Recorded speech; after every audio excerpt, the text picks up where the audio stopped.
Hey guys, it's Tyler Wood from Coldwell Banker up here in Big Bear Lake, California. So today I wanted to talk about selling a house in this real estate market.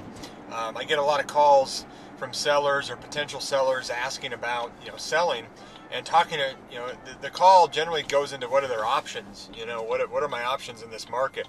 Obviously, people want to sell if they can, but generally if the price is too low, or they can't get enough on the price, then they're going to look at other options. And so, these are the options that I talk about with sellers. One, obviously you can sell your house. The price is going to be the main issue these days. The market is pretty active right now, but prices are still way down historically compared to the last 5 or 6 years. And that's really the thing that stops most people from selling. If they can't get enough, then they're not going to sell. So in this market, if you want to sell, you really have to be willing to accept the price. And if you're not, then it's not going to sell. So if it's not going to sell, or you're not going to try to sell it, what are your other options? Well, one option is to wait. And a lot of people talk about, I'm going to wait a year or wait 2 years. And what I always say with that is, you really should be careful about waiting 1 or 2 years, because in my opinion, it's not going to be any better price-wise in 1 or 2 years. There's really no reason why it will be better. You have to have a really good reason why you think it's going to be better, and just hoping that it's going to be better, or thinking that's going to be better, or praying that's going to be better, in my opinion, it's not going to be the answer. You look at the amount of foreclosures that are still out there on the market and coming up.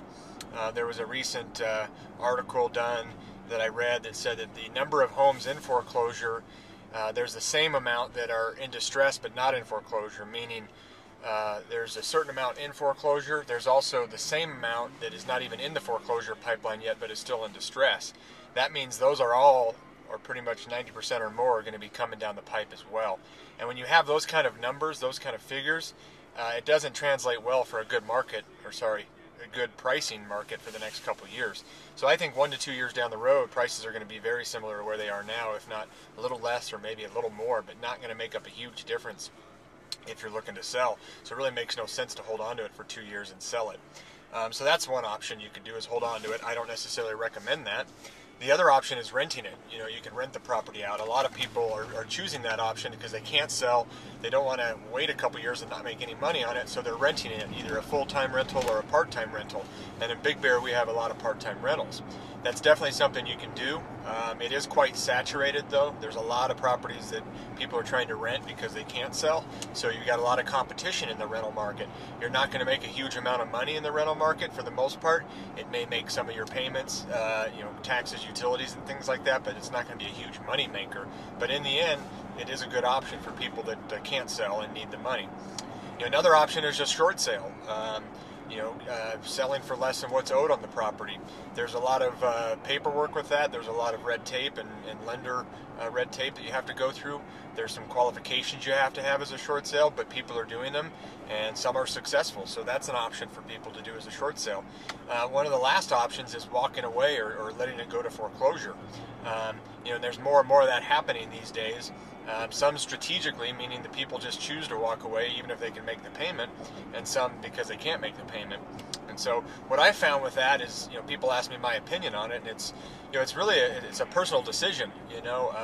There's a moral part to it that people have, but there's also a business part to it. And if you look at it strictly from a business decision, sometimes it makes sense to walk away. So really, each person has to make up that choice for themselves. So those are the options that I go through with people when they talk about selling their house in this market. Each choice the individual has to make for themselves, but generally it's going to fall under those 5 options. So if you have any questions, it's Tyler at thetimwoodgroup.com, and thanks for listening.